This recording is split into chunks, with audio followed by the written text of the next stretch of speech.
Let me ask you a question. Have you ever consumed some sort of media, whether it's a video game, movie, song, or even book, and noticed that what you're experiencing is bad, but in some way you couldn't describe?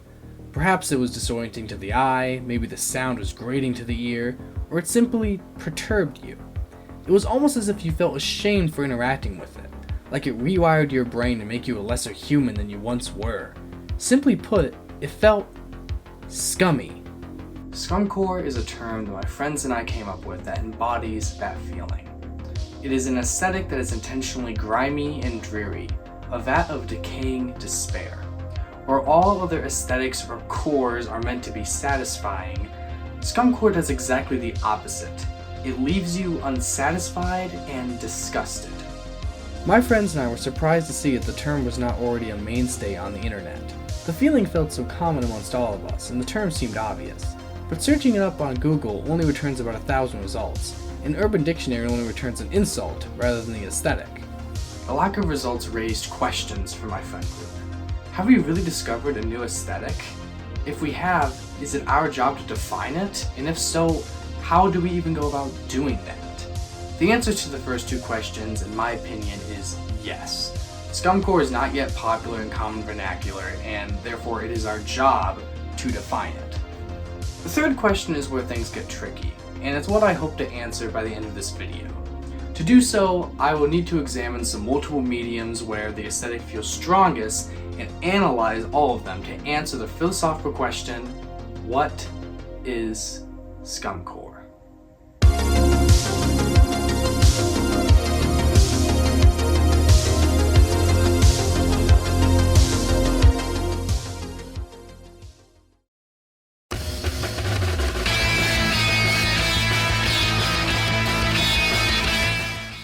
Post-Void is a chaotic mess of a first-person shooter, released August 6, 2020, and is available on pretty much every modern gaming platform. The game's objective is bizarre but simple. Your character's head, which you carry in your hand, has the potential to sprout new life in the void, unless you must deliver it. What this entails is traversing the dimension known as Post-Void, an overstimulating fever dream filled with unfocused monsters hell-bent on stopping you.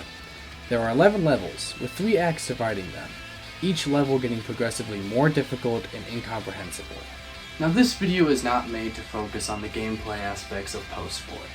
I will touch on some of the basics, but if you would like to know more, I'd recommend checking out the game yourself or watching a video on it. There's plenty out there. Instead, I'm examining Post-Void from the lens of the term we wish to define, Scumcore. So, how does this game help us define Scumcore? When one boots up Post-Void for the first time, they're greeted by the tutorial. It's pretty run-of-the-mill, explaining the core mechanics and controls and whatnot, but the cutscene that follows is where things get interesting. First, there was the void. Then, there was a headache, and a flower of hope that would give birth to a sanctuary. With his head in hand, he who bore the pain would try to reach the void again, the place where nothing moves, where darkness is lord, and silence its preacher. A place of peace. There his head can pour freely onto a new seed which, with renewed purpose, will sprout life. But alas, ceaseless violence and unapologetic noise would again be wallpapered to the corridors of past serenity. A time known as Post-Void. A place known as Post-Void. What does this all mean? Obviously the protagonist of Post-Void wishes to fight through hordes of enemies to reach this void, but why do they desire the void? I believe this is also obvious to anyone who has played or seen clips of Post-Void. These levels are an overstimulating nightmare. With crafting enemies constantly bombard the screen, the corridors become ever more complex and disorienting, flashes and piercing ringing melt the brain, all while the draining health forces you to move through this horror at lightning speeds. It's too much, and after only seconds of experiencing it, people just want a break. They wish for the peaceful boredom that came before, as opposed to the stressful existence they endure now.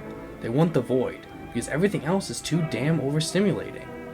And so they forge on through the slough of chaos, dashing and shooting without thinking, condensing all mental power into simple reactions to movement, as anything more could cause delay and thus death.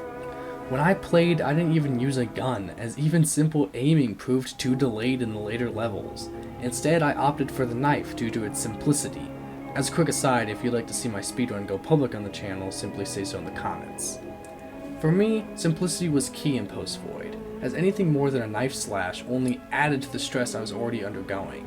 I did not wish to become more stressed. I simply wanted to minimize my stress and maximize my efficiency. By donning the knife, I was choosing to interact with this hellish dimension as minimally as possible, killing the least amount of enemies and focusing on making it to the end, an end where I could finally be guaranteed a brief respite. At the end of the game, after battling through 10 different levels, you find yourself in the same grove that featured the tutorial. There are still enemies, but not as much. As you run further into the level, the intense music begins to fade. Keep running, eventually the walls will give way to darkness, and you'll find yourself in a clearing in the forest with a mound of dirt. You'll break the idol you so desperately protected in the Post-Void, and allow it to spill onto the mound, growing a beautiful flower in the process. Finally, after all the drudgery and turmoil, you can sit in silence and breathe.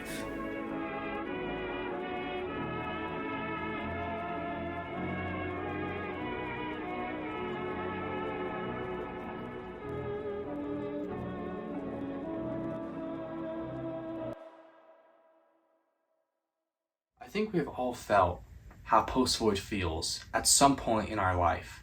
For some of us, it's daily. The second we wake up, we are flooded with information. News reports, social media updates, petty drama amongst friends, lectures, presentations, and work objectives bombard us on all ends. Much like the enemies bombarding you in Post-Void. Life itself is Post-Void. And if you're like me, you interact with it in the simplest way possible to avoid unnecessary stress. Everyone can understand what being overwhelmed and desiring a break feels like. And that is our first element of Scumcore, the non-stop, disorienting splatter of senses endured to make one realize how nice nothingness can be. Sometimes, to get this niceness, people have to do some bad. And that is certainly the case with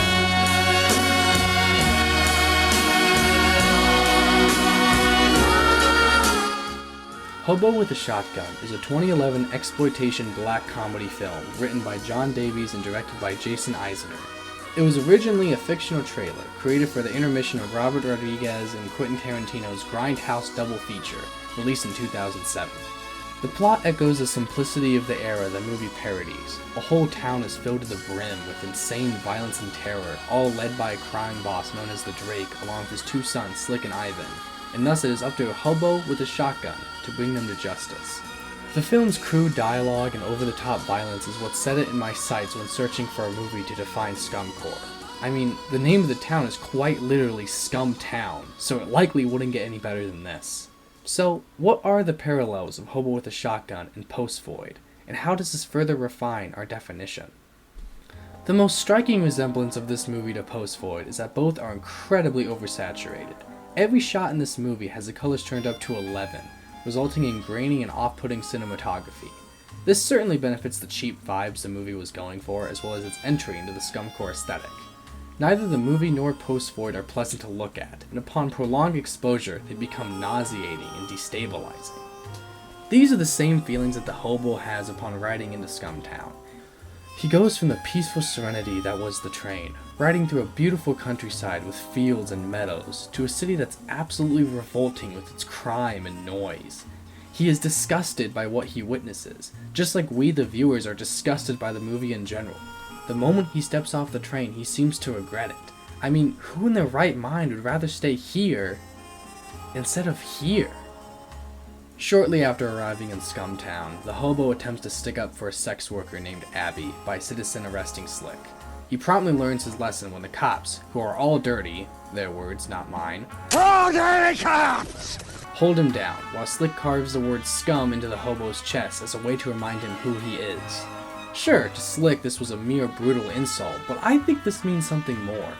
It's shortly after this moment that the hobo begins his wrathful rampage, shooting all criminals while delivering goofy one-liners. I'm gonna sleep in your bloody carcasses tonight! Jerk on this, you child molesting shitlicker! Hallelujah. I believe that this was the film showing us that the scum of the city has imprinted onto the hobo. Before, he was at peace with himself, and now he has lost that inner peace. I think this point is proven further, when later on where Abby is treating his scum wound, the hobo says, "The bear is a solitary animal. They like their space. They live in a magic circle. They don't mind if you're like a mile away, but if you would get inside their circle, they would maul you. If a bear's claw would ever strike your face, it would take your whole face right off your skull. Your eyes, your nose, your lips, everything. And you would die from it." The hobo wants to enjoy his isolation. He wants to be left alone in his own peace and quiet. But due to the inhumanity of Drake and his gang, he is unable to do so and thus must rise against them. In the final act, the hobo is kidnapped by Ivan and is about to be killed by the Drake when Abby, along with a few citizens she convinced to revolt, comes to the rescue. The hobo escapes thanks to Abby's help and is about to end Drake once and for all when the city's corrupt law enforcement shows up and draws their weapons onto the hobo. Knowing that he won't be able to kill the Drake without dying himself, the hobo delivers one final cheesy one-liner. "You and me are going on a car ride to hell. You're gonna miss me. You're riding shotgun." Before blowing off the Drake's head and getting shot to his own death. As the hobo lay, dying on the ground, Abby's screams of grief give way to the sounds of a train. The hobo has finally gone back to that serene train ride, where he can relax in peace. If a bear gets hooked on the taste of human blood, he becomes a man. He'll go on a rampage. It must be destroyed.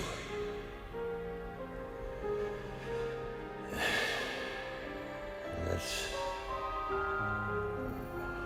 why you should never hug a bear.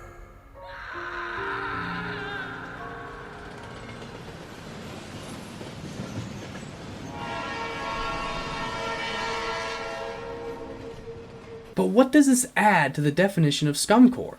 So far, the movie has only reinforced what was said earlier, the nauseating, imploding senses that result in the desire for nothing. What does it add? In response to that, listen to what Drake says to his son Slick when discussing his takeover of the family business. "Slick, I want to fear you, but I don't. You've got to show me that you can scare the shit out of everybody. So why don't you unlock that imagination of yours and give them a show that is so fierce that everybody in this town will remember your name forever." The key word here to me is imagination. Drake believes that what he does is art, that it is more artful than anything that is non-violent can be. So what does Slick do with this advice? See for yourself. Do you kids like school? Hey, I asked you a question. Do you kids like school? Yeah! What about ice cream? Do you kids like ice cream? Yeah! And bicycles? And hobos? I hate hobos.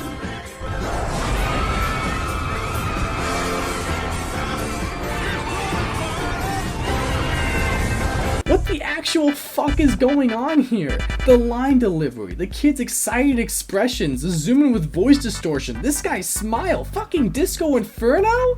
It's absolutely horrendous and despicable, and yet I can't help but think that this is imaginative. That is what I believe Hobo with a Shotgun adds to Scumcore. That it can't just be depressive and unpleasant, otherwise people wouldn't interact with it at all. No, it must also be imaginative, stylistic, intentional depravity. The Drake is right. In some cases, the lurid display of violence to such a cartoonish degree is an art form. And that is what I believe is the second pillar of Scumcore.